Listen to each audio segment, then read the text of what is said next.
नमस्कार, मैं शीतल पी सिंह, सत्यहिंदी.com पर आपका स्वागत है। हमारे देश में एक नया संघर्ष टेलीविज़न चैनलों के बीच चल पड़ा है। वो कल रिया चक्रवर्ती के इंटरव्यू से शुरू हुआ।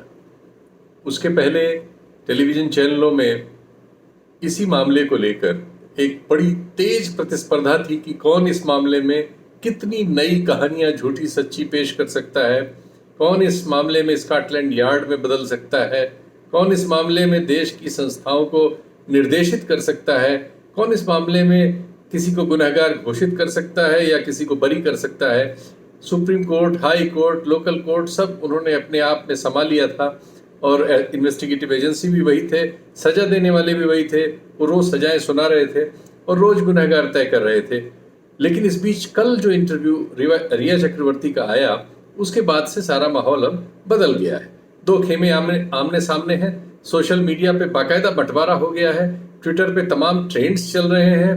कुछ लोग इसमें नैतिक अनैतिक की खोज कर रहे हैं, कुछ इसमें प्रायोजित अप्रायोजित की खोज कर रहे हैं, कुछ इसमें उस अधिकार का सवाल उठा रहे हैं जो किसी को भी तब तक मिलता है जब तक उस पर दोष हमारे कोर्ट्स से सिद्ध न हो जाए।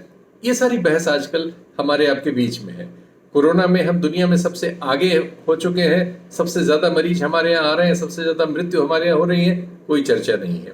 हमारे बॉर्डर में चीन की जो समस्या लद्दाख में है, जिसमें तरह तरह के बयान हैं, लेकिन एक सच्चाई है कि एक बड़े हिस्से पर यह माना जा रहा है कि चीन आगे बढ़ चुका है और वो पीछे नहीं जा रहा है। इस समस्या पर कोई बातचीत नहीं है।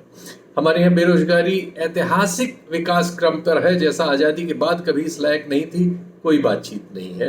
अर्थव्यवस्था माइनस में जा रही है, पहली बार इतिहास में इस तरह से, इस पर भी कोई बात नहीं है। ये सारी समस्याएं दरी के नीचे हैं। सिर्फ देश में एक समस्या है और एक समस्या को चलाने के लिए टेलीविजन चैनलों में बड़ी विकट प्रतिस्पर्धा है और उस प्रतिस्पर्धा का हश्र हम अपने सारे सोशल स्पेक्ट्रम में आजकल देख रहे हैं और हम लोग चाहें या न चाहें उसमें शामिल कर लिए जाते हैं। तो आइए इसी पर थोड़ी सी बातचीत हम लोग भी कर लेते हैं। ये मामला 14 जून का है, आप जानते ही हैं, और 14 जून को उसकी मृत्यु होने के बाद सबसे पहले 2-3 हफ्तों तक देश भर में इन्हीं टेलीविज़न चैनलों ने एक बहस चलाई। वो थी नेपोटिज्म पर, कि सिनेमा इंडस्ट्री में परिवारवाद का बोलबाला है और जिनकी पृष्ठभूमि सिनेमा के काम से जुड़ी हुई है, जो उसमें पहले से हैं, उनके बच्चों को वरीयता मिलती है और जो लोग अपना संघर्ष करके वहाँ पहुँचते हैं उनके साथ वहाँ अन्याय होता है। और इसी तरह के किसी अन्याय के चलते ये सुशांत की मृत्यु हुई। पहले कुछ हफ्तों तक ये बात चलती रही, लेकिन उसके बाद उसमें बदलाव आया। तब उसमें आया कि नहीं, एक और घटना इससे जोड़ दी गई और वो थी कि एक महिला दिशा सालियान, जिसका सुशांत से करीब एक हफ्ते पहले ही एक आत्महत्या के दूसरे मामले में जिसकी मृत्यु हुई थी और जिसके मामले को बंबई पुलिस ने अब आत्महत्या कहकर दाखिल दफ्तर किया है। उस मामले में बहुत सारी बातें सोशल मीडिया में आई और उसके टुकड़ों में मीडिया में भी आई। मीडिया माने टेलीविज़न मीडिया, मीडिया माने वही हो गया है, बाकी अखबारों वगैरह में उसकी फॉलोअप आती है। तो टेलीविज़न मीडिया ने एक माहौल बनाया जिससे ऐसा लगा कि वहाँ जो सरकार है उसमें जो मुख्यमंत्री हैं ठाकरे साहब, उनके जो पुत्र हैं आदित्य ठाकरे, कि कुछ ऐसा हुआ है जिसमें उनका भी रोल है। एक फोटो सर्कुलेट हुई जिसमें एक महिला के साथ वो कार में बैठे हैं, हंस बोल रहे हैं और बताया गया कि ये दिशा सालियान है। लेकिन उसके बाद में बताया गया कि वो रिया चक्रवर्ती है, वो लड़की जिस पर अभी कल जिसका इंटरव्यू आया है। इस तरह की सोशल मीडिया में बहुत करोड़ों की संख्या में ये मतलब क्लिप्स चली और लेकिन वो बाद में पता चला कि नहीं, वो इन दोनों में से कोई नहीं है। वो एक तीसरी लड़की है सिनेमा इंडस्ट्री में काम करने वाली और वो करीब 8-10 महीने पुराना चित्र है। तो वो इस तरह की बहुत सारी कहानियां चली, लेकिन फिर वो सब ठंडी हो गई तब जब करीब 1 महीने बाद जो सुशांत का परिवार है उसने बिहार में एक मुकदमा दर्ज कराया। सुशांत के पिता एक सरकारी कर्मचारी रहे, रिटायर्ड है, 70 वर्ष से ज़्यादा है और उनका एक भरा पूरा परिवार है। 4 उनकी अन्य लड़कियां हैं जो सब बड़े सम्मानित परिवारों में हैं, सब शादीशुदा हैं और उसमें से एक तो बम्बई में ही रहती हैं और बाकी एक लड़की एक आईपीएस से ब्याही है जो यहाँ फरीदाबाद के कमिश्नर हैं, और एक वकील है खुद और उनके पति भी वकील हैं, सुप्रीम कोर्ट और हाई कोर्ट्स में प्रैक्टिस करते हैं। एक एनआरआई है जो कहीं वे अमेरिका में रहती हैं। तो इस तरह से बहुत संपन्न, ठीक ठाक, पढ़ा लिखा और स्थापित परिवार है जो उनका परिवार है। और दूसरी ओर उनकी गर्लफ्रेंड का सवाल आया, रिया चक्रवर्ती, जिसके पिता सेना में अधिकारी रहे, शायद डॉक्टर रहे हैं और रिटायर हो चुके हैं। और वो लड़की भी अपना सिनेमा वगैरह में काम करने की कोशिश कर रही है, फैशन सिनेमा वगैरह में, और वो इनके साथ लिव इन रिलेशनशिप में पिछले कुछ महीनों से, 6-7 महीनों से उसके घर में रह रही थी। उसके पहले वो दोनों कहीं और भी साथ साथ रह रहे थे और उसके पहले उनकी मेल मुलाकात होती थी। ये इस कहानी की बुनियाद थी। तब उसके बाद से ये सारा का सारा जो प्रचार प्रसार था इस ओर घूम गया, क्योंकि उस शिकायत को जो बिहार में हुई, चूंकि घटना बम्बई में थी, उसको इस लड़की ने चैलेंज किया, क्योंकि उसमें इस लड़की को ये बताया गया था कि करीब 15 करोड़ रुपए इसने साइफन कर लिए हैं जो उसके अकाउंट्स में थे, और एक तरह से जाल डाल के फंसा के उससे पैसे ले लिए। कुछ इस तरह की ये शिकायत बिहार में दर्ज हुई और बिहार पुलिस वहां जांच करने पहुंच गई। बिहार में हम जानते हैं तुरंत ही विधानसभा के चुनाव होने वाले हैं और सुशांत सिंह राजपूत वहीं से आते थे और उनका बिहार के लिए तो बहुत बड़ा व्यक्तित्व था। वो बहुत चर्चा में एकाएक आए और उस घटना से बहुत सारे लोग प्रभावित थे। उनकी बहुत सारी फिल्में लोगों ने देखी हुई, अभी नौजवान थे, उनके प्रति एक आकर्षण और सहानुभूति और हमदर्दी होना एकदम स्वाभाविक था। तो ये जब शिकायत हुई तो पूरा देश इसके प्रति तत्पर हुआ कि ये क्या मामला है। अब ये चूंकि उसने उस शिकायत को चैलेंज किया ज्यूरिसडिक्शन पर सुप्रीम कोर्ट में, तब एक फिर सुप्रीम कोर्ट ने फैसला दिया। खैर उस पर अब कहा जाए, हम आप सब लोग उसको जानते हैं। सुप्रीम कोर्ट के फैसले से सीबीआई इस मामले की जांच कर रही है। सीबीआई की जांच के मामले में इस रिया को भी कोई आपत्ति सुप्रीम कोर्ट में ऑन रिकॉर्ड नहीं थी, महाराष्ट्र सरकार को थी, क्योंकि रिया इसके पहले एक ट्वीट करके सीबीआई की मांग कर चुकी थी, तब जब उसके खिलाफ बिहार में मुकदमा नहीं लिखा गया था। खैर अब वो जांच हो रही है। इसके पहले मुंबई पुलिस अपनी जांच कर चुकी है। एक ईडी नाम की संस्था है, एनफोर्समेंट डायरेक्टरेट, जिसका काम है कि हमारे यहाँ अगर मनी लॉन्ड्रिंग हो रही हो तो उसकी वो जांच करे। लेकिन वो संस्था तुरंत ही पहुंच गई, वो भी उसमें जांच कर रही है। कैसे इतने छोटे से मामले में मनी लॉन्ड्रिंग की तलाश होने लगी, ये आश्चर्यजनक है। इससे सबसे लोगों को ये शंका हुई कि इसमें राजनीति है, और राजनीति इसलिए हो रही है क्यों, एक कि महाराष्ट्र में विपक्ष की सरकार है, दो बिहार में अभी तुरंत चुनाव होने वाले हैं। ऐसी शंका स्वाभाविक थी, और अब उस शंका को बल इस तरह से मिलने लगा है कि इस जांच में जो आरोप है उस पर तो कुछ नहीं निकला है, लेकिन दूसरी तमाम बातें जैसे टेलीफोन के चैट्स वगैरह जो ईडी के पास उसके फोन हैं, वो व्हाट्सएप चैट जो ऐसे नहीं मिल सकती किसी को, वो सारे लीक होकर टेलीविजन चैनलों में नजर आ रहे हैं। उनमें क्या बात हुई, क्या क्या आपस में रिश्ते रहे, या उन्होंने नशे की कुछ चीजें कहीं से मंगाई, किसी से बात की, वो सारे चैट्स अब टेलीविजन चैनलों में। तो जानना ये जरूरी है कि ईडी ऐसा क्यों कर रहा है। इन्फोर्समेंट डायरेक्टरेट वहां गया है अपनी जांच करने के लिए, वो जो सामग्री उसके पास है वो टेलीविजन चैनलों में क्यों दे रहा है, ये समझना बहुत जरूरी है। इससे ये लगता है कि केंद्रीय सरकार में जो लोग हैं वो बिहार में राजनीतिक चुनाव के कारण और महाराष्ट्र में जो उनके खिलाफ सरकार बनी हुई है उसके कारण वो इन एजेंसीज का इस्तेमाल कर रहे हैं। ऐसा बिल्कुल अब साफ साफ लगता है, इसलिए कि तत्काल ही उन्होंने एक तीसरी एजेंसी भी उसमें कूद पड़ी है जो नारकोटिक्स कंट्रोल ब्यूरो है। उसमें कुछ ट्वीट्स ऐसे आए हैं जिसमें कुछ नशे की चीजें जो आजकल के युवा बहुत सारे इस्तेमाल करते हैं। आप जानते होंगे प्रमोद महाजन के लड़के, जब पिछली एनडीए सरकार थी तो यहीं दिल्ली में मरते मरते बचे थे, उनके साथ का आदमी मर गया था और उन्होंने यही कोकीन वगैरह का नशा किया था दिल्ली में ही कहीं खरीद के। तो ये बड़े लोगों में और सिनेमा के इंडस्ट्री में और कॉलेजों में, यूनिवर्सिटी में इस तरह के नशे का बहुत प्रचलन है, समाज में, सारी दुनिया में है। ये कोई अजूबी बात नहीं है कि किसी एक जगह में इस घटना में ऐसा मिल गया है, ऐसा लोग करते रहते हैं। यूनिवर्सिटीज वगैरह में गांजा वाजा पीने की रवायत है, बहुत सारी लोग नौजवान होते हैं और इस तरह के प्रयोगों में, और बहुत सारे लोग उसमें से छोड़ के अपना आगे निकल जाते हैं। कुछ लोग उसकी आदत है पाल लेते हैं। तो ये कोई ऐसी अजनबी की चीज नहीं थी। लेकिन अब सारे चैनलों की सारी कसरत सब घूम फिर के वहां आ गई।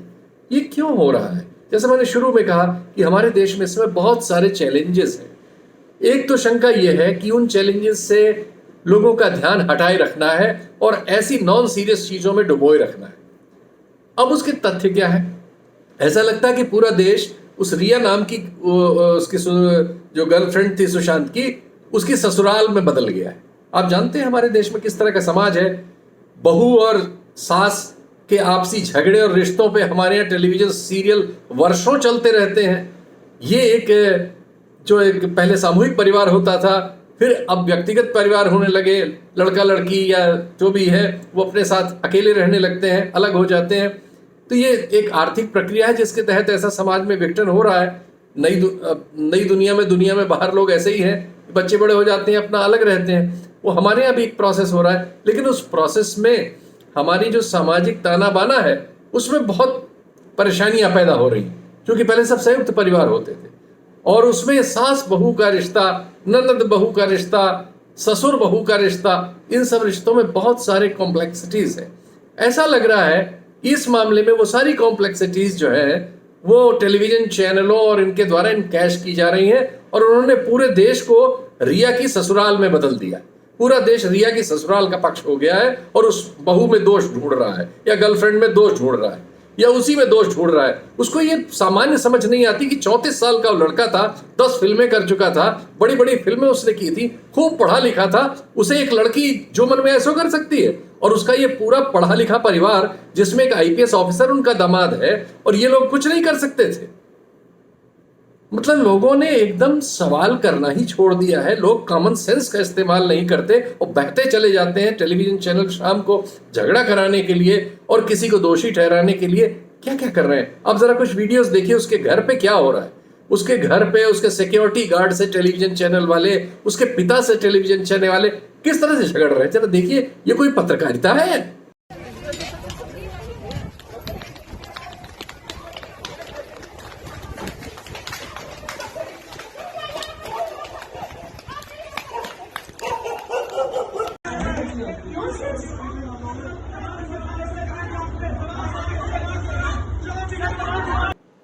विनम्र अनुरोध है कि इस तरह की कोई भी बात हो जाए, देश में होगी। इतना बड़ा देश है, 130 करोड़ से ज़्यादा लोग रहते हैं, हज़ारों लोग हर महीने आत्महत्या करते हैं। उसमें से कोई सेलिब्रिटी होगा, कोई गरीब होगा, कोई बीच का होगा, कोई पता नहीं क्या क्या होगा।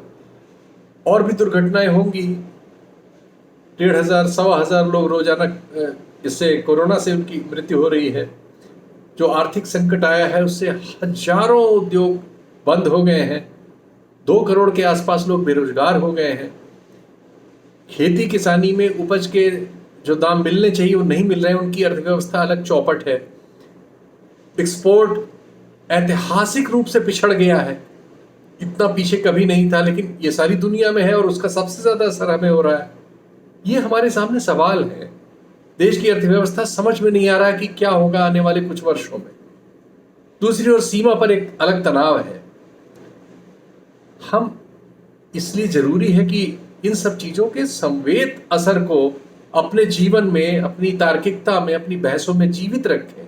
इनसे कोई इसमें से हमें अगर डाइवर्जन करना चाहे तो हमें चाहिए कि हम बने रहें उस पे, उन पे सवाल करें, उन पे पूछें, और जिसके जरिए वो डाइवर्जन कर रहे हैं उसमें भी सवाल करें। क्यों ये नहीं पूछा जाना चाहिए? क्यों उस लड़की को इंटरव्यू देने का हक नहीं है? अभी उस पर क्या हो गया है? उसको आप फांसी दे दोगे क्या बिना कोर्ट और कानून, हाई कोर्ट, सुप्रीम कोर्ट में बिना लड़े? टेलीविजन कोर्ट से फांसी हो जाएगी क्या उसको? लग तो ऐसा ही रहा है। सोशल मीडिया पे देखिए, ट्विटर पे देखिए, फेसबुक पे देखिए, इंस्टाग्राम पे देखिए, तो लोग फांसी दे रहे हैं उसे। आज गिरफ्तार होगी, आज निकलेगी, ये होगा, वो होगा, चढ़ चढ़ की बात है। अरे भाई, उसकी भी बात सुन लीजिए। जब वो कह रही है कि 6 साल से उसका बाप उससे संपर्क में नहीं था, तो बाप से भी नहीं पूछा जाना चाहिए? कैसे बाप हो भाई तुम? मरने के बाद अब तुम दुख जता रहे हो, तब कहां थे तुम भाई? समर्थ हो कोई, असमर्थ नहीं हो, तुम्हारे पास इतने समर्थ दामाद है, तुमसे क्यों नहीं सवाल होना चाहिए? सारे सवाल उसी से होने चाहिए, 28 साल की लड़की से। तो दोनों पक्षों की बात होनी चाहिए। ये ननद भौजाई के झगड़े में देश को ससुराल नहीं बन जाना चाहिए। और कानून कायदे को, सभ्यता को, संस्कार को एकदम मटिया मेट मत कर दीजिए किसी एक घटना में। एक इंटरव्यू हो गया, क्यों नहीं हो जाएगा भाई, उसे भी बोलने का पूरा हक है। सजा होने के बाद सब बोलते हैं। अभी तो कुछ नहीं हुआ, अभी जांच हो रही है, कुछ एजेंसी जांच कर रही है, कुछ मिला है जिसका एक पक्ष आप सुनने को, रोज उनके वकील तो हर टेलीविजन पे बैठे रहते हैं, उनकी बहनों के इंस्टाग्राम और दुनिया भर की चीजें चलती रहती हैं। तमाम सिनेमा अभिनेत्री और तमाम अभिनेता उसके बारे में जो मन में आए सो कहते रहते हैं, लाखों लोग ट्वीट करते रहते हैं। उस अकेली लड़की को अपनी बात कहने का हक नहीं है। होगी वो गुनहगार, हमें क्या पता, जांच होने दीजिए। लेकिन आप पहले से उसे सजा देते। ये कोई ये क्या हम बना रहे हैं भाई, जंगल बना रहे हैं क्या, ये रवांडा रेडियो बना दिया है। तो हमें अपने आप को एक नॉर्मल इंसान रखने की कोशिश करते रहनी चाहिए। इसीलिए प्रोग्राम किया है। हम लोग तो ऐसे ही तल्ख बातें आपसे करते रहते हैं, फिर करेंगे।